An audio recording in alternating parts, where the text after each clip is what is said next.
Good morning students. आज हम समष्टि अर्थशास्त्र में से राष्ट्रीय आय का आकलन इस पाठ के बारे में जानकारी लेने वाले हैं। हमारे प्रीवियस वीडियो में हमने बताया था कि किस प्रकार से हम उत्पाद विधि से राष्ट्रीय आय का आकलन तथा सकल घरेलू उत्पाद का आकलन कर सकते हैं।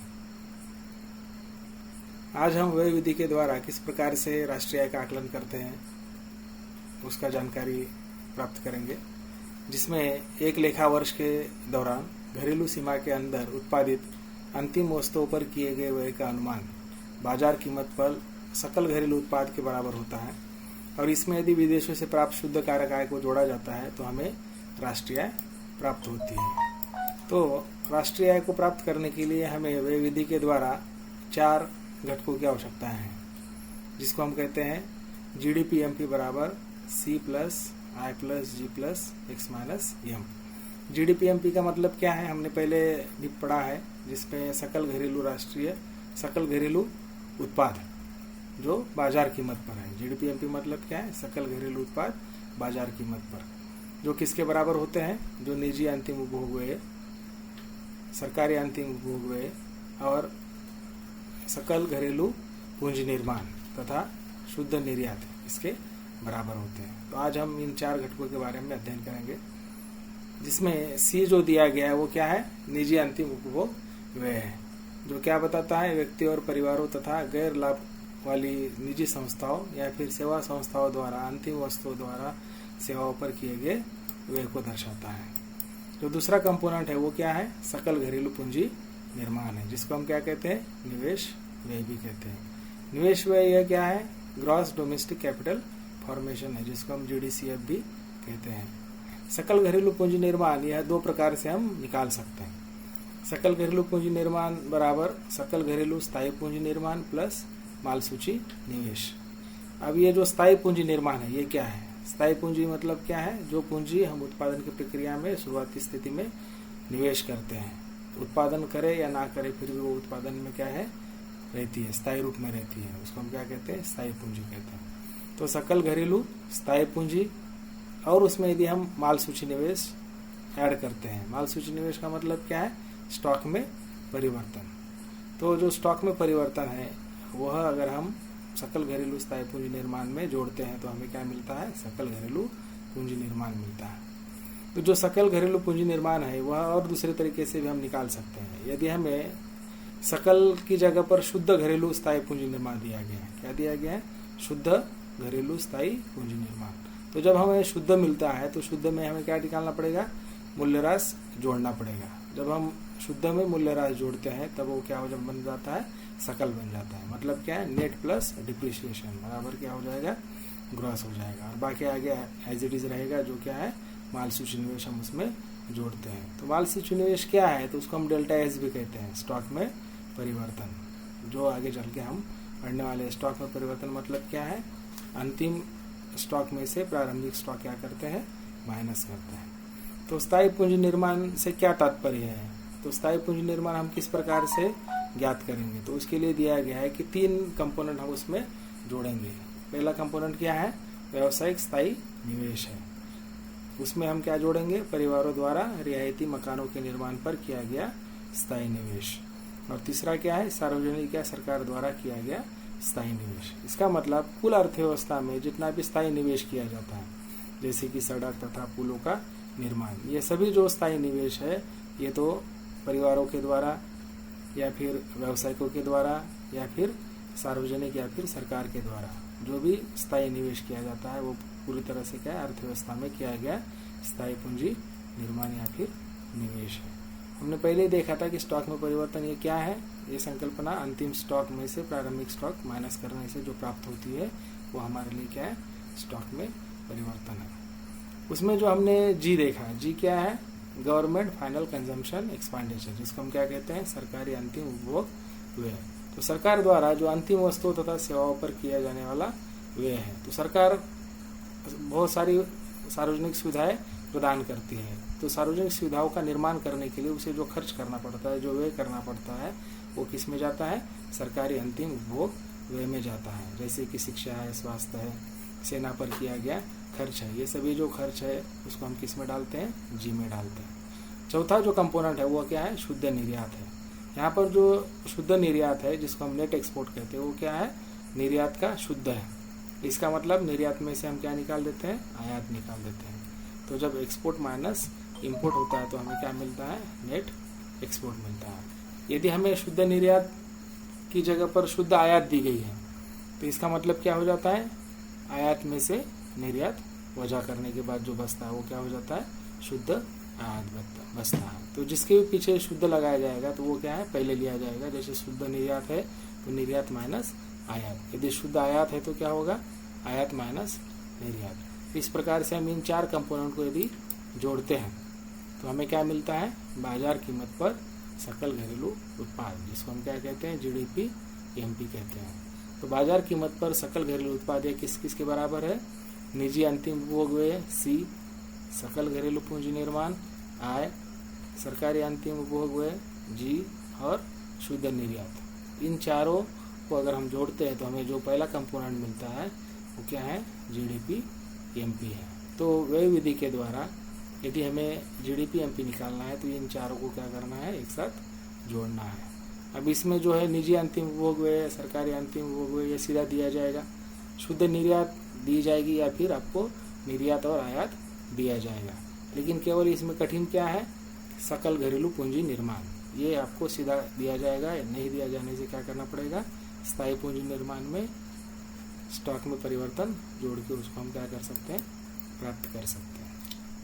अब हम दूसरे पड़ाव की ओर जाएंगे जिसमें राष्ट्रीय आय को किस प्रकार से ज्ञात कर सकते हैं। तो राष्ट्रीय आय को ज्ञात करने के लिए जीडीपी एमपी में से क्या करना पड़ेगा, नेट इनडायरेक्ट टैक्सेस माइनस करने पड़ेंगे, जो शुद्ध अप्रत्यक्ष कर है। तो शुद्ध अप्रत्यक्ष कर कैसे निकालते हैं, तो प्रत्यक्ष कर में से आर्थिक सहायता, अप्रत्यक्ष कर में से आर्थिक सहायता माइनस करने से हमें क्या मिलता है, शुद्ध अप्रत्यक्ष कर मिलता है। नेट इनडायरेक्ट टैक्सेस बराबर क्या है, इनडायरेक्ट टैक्सेस माइनस सब्सिडी। तो आपको अप्रत्यक्ष कर दिया जाएगा, उसके साथ साथ आर्थिक सहायता भी दी जाएगी। तो आपको क्या करना है, शुद्ध अप्रत्यक्ष कर निकालना है। उसके बाद जो नेक्स्ट कंपोनेंट है वो क्या है, मूल्यह्रास है। आप सबको पता है मूल्यह्रास ये क्या है, जो स्थिर पूंजी है उस स्थिर पूंजी का उपभोग है। तो 1 साल के अंदर में हमने जो स्थिर पूंजी है उसका क्या उपभोग किया है, उसको हम क्या कहते हैं, मूल्यह्रास कहते हैं, डिप्रिसिएशन। और जो चौथा कंपोनेंट है वो क्या है, विदेशों से प्राप्त शुद्ध कारक आय। इसका मतलब क्या है, विदेशों से प्राप्त शुद्ध, शुद्ध का मतलब क्या है, नेट है। किसका नेट है वो, विदेशों से प्राप्त कारक आय माइनस विदेशों को कारक आय। मतलब क्या है, विदेशों से हमें कितनी आय प्राप्त हुई है और हमारे यहाँ से विदेश में कितनी आय भुगतान के रूप में गई है। इन दोनों का जो माइनस है, उन दोनों का जो शुद्ध है उसको हम क्या कहते हैं, विदेशों से प्राप्त शुद्ध कारक आय, जिसको हम net factory income from abroad भी कहते हैं। तो ये जो 4 संकल्पनाएं हैं, इन 4 संकल्पनाओं का इस्तेमाल करके हम क्या करते हैं, राष्ट्रीय आय को निकालते हैं। तो राष्ट्रीय आय बराबर क्या हो जाएगा, अभी net national product at factor cost. तो उसको हम एग्रीगेट टर्म में क्या कहते हैं, एनएनपीएफसी। एनएनपीएफसी बराबर क्या है, राष्ट्रीय आय है। तो राष्ट्रीय आय बराबर बाजार कीमत पर सकल घरेलू उत्पाद, जिसको हम क्या कहते हैं, जीडीपी एमपी कहते हैं। उसमें से मूल्यह्रास क्या करना है, हमें निकाल देना है। शुद्ध अप्रत्यक्ष कर भी क्या करना है, निकाल देना है। और उसमें विदेशों से प्राप्त शुद्ध कारक आय को जोड़ना है। तो ये करने के बाद हमें जो मिलेगा वो क्या होगा, राष्ट्रीय आय होगी। ठीक है। तो ये जो संकल्पनाएं हैं, इन संकल्पनाओं का इस्तेमाल करके हम किस प्रकार से जीडीपी और एनएनपीएफसी निकाल सकते हैं, उसका एक संख्यात्मक उदाहरण आपके सामने रखा गया है, जिसमें मदें दी गई हैं, आइटम्स है, और उन आइटम्स का जो मूल्य है वो करोड़ रुपए में दर्शाया गया है। विदेशों से निवल कारक आय 150 करोड़ रुपया है। कितनी है, 150 करोड़ रुपया। मध्यवर्ती उपभोग कितना दिया हुआ है, 250 करोड़। मूल्यह्रास 100 करोड़। शुद्ध या निवल अप्रत्यक्ष कर कितनी है, 800 करोड़ है। निवल निर्यात कितनी है, 200 करोड़ है। सरकारी अंतिम उपभोग व्यय 3000 करोड़ है। निजी अंतिम उपभोग व्यय कितना है, 2000 करोड़ है। सकल घरेलू पूंजी निर्माण 1000 करोड़ है। और स्टॉक में परिवर्तन कितना है, 500 करोड़ है। तो हमें सबसे पहले ये देखना है कि जो दिए गए मदें हैं उन मदों में से कौन सी मदें हमें इस्तेमाल करनी है, क्योंकि यहाँ पर जो मदें दी गई है वो पूरी की पूरी भी इस्तेमाल हो सकती है, या फिर उसमें से जो आवश्यक है उसे हमें क्या करना है, इस्तेमाल करना है। तो हमारे सामने सबसे पहले क्या होना चाहिए, बाजार कीमत पर सकल घरेलू उत्पाद, जिसको हम क्या कहते हैं, जीडीपी एमपी कहते हैं। तो जीडीपी एमपी को किस प्रकार से हम ज्ञात करेंगे। तो जीडीपी एमपी को ज्ञात करने के लिए हमारे पास क्या चीजें होनी चाहिए, 4 चीजें होनी चाहिए। तो ये जो व्यय विधि है इसमें से 4 चीजें कौन सी होगी, सी प्लस आई प्लस जी प्लस एन माइनस ई। ठीक है, तो यहाँ पर वो 4 चीजों को हम पहले लेना है, उसके द्वारा फिर हमें क्या मिलेगा, जीडीपी एमपी मिलेगा। देखते हैं वो कितना होता है। तो बाजार कीमत पर सकल घरेलू उत्पाद कितना होगा, निजी अंतिम उपभोग व्यय 2000, सकल घरेलू पूंजी निर्माण 1000, सरकारी अंतिम उपभोग व्यय 3000 और शुद्ध निर्यात कितनी है, 200 है। जब हम इनको जोड़ देते हैं तो हमारे पास कितना आता है, 6200 करोड़ रुपया। अब ये हो गया बाजार कीमत पर सकल घरेलू उत्पाद। अब हमें राष्ट्रीय आय निकालना है। तो राष्ट्रीय आय निकालने के लिए हमें क्या करना पड़ेगा, जीडीपी एमपी में से मूल्यह्रास वजा करना पड़ेगा, शुद्ध अप्रत्यक्ष कर वजा करना पड़ेगा और विदेशों से प्राप्त शुद्ध कारक है उसमें जोड़नी पड़ेगी। तो हमारे पास जो कीमतें हैं उस हिसाब से हमें उसको डालकर निकालना है। 6200 करोड़ रुपया हमें जीडीपी एमपी मिली हुई है, उसमें से मूल्यह्रास कितना है, 100 करोड़, वो माइनस करना है। शुद्ध अप्रत्यक्ष कर 800 करोड़ दिया हुआ है, वो हमें माइनस करना है। और विदेशों से प्राप्त शुद्ध कारक आय कितनी है, 150, वो उसमें क्या करना है, प्लस करना है। अब हम इसको अगर सॉल्व करते हैं तो हमें क्या मिलता है, 5450 करोड़ रुपया। इसका मतलब राष्ट्रीय आय का जो मूल्य है वो कितना है, 5450 करोड़ रुपया है। तो आज हमने जो जो पढ़ा उसके बारे में आपको थोड़ा सा पुनरावृत्ति करनी है, जिसमें सबसे पहला क्या है, राष्ट्रीय आय किसे कहते हैं, सकल घरेलू पूंजी निर्माण से क्या तात्पर्य है, व्यय विधि का प्रयोग करते समय हमें किन किन बातों का ध्यान रखना चाहिए। अब ये एक न्यूमेरिकल एग्जाम्पल आपको प्रैक्टिस के लिए दिया गया है, इसका आंसर कृपया हमें शेयर करें।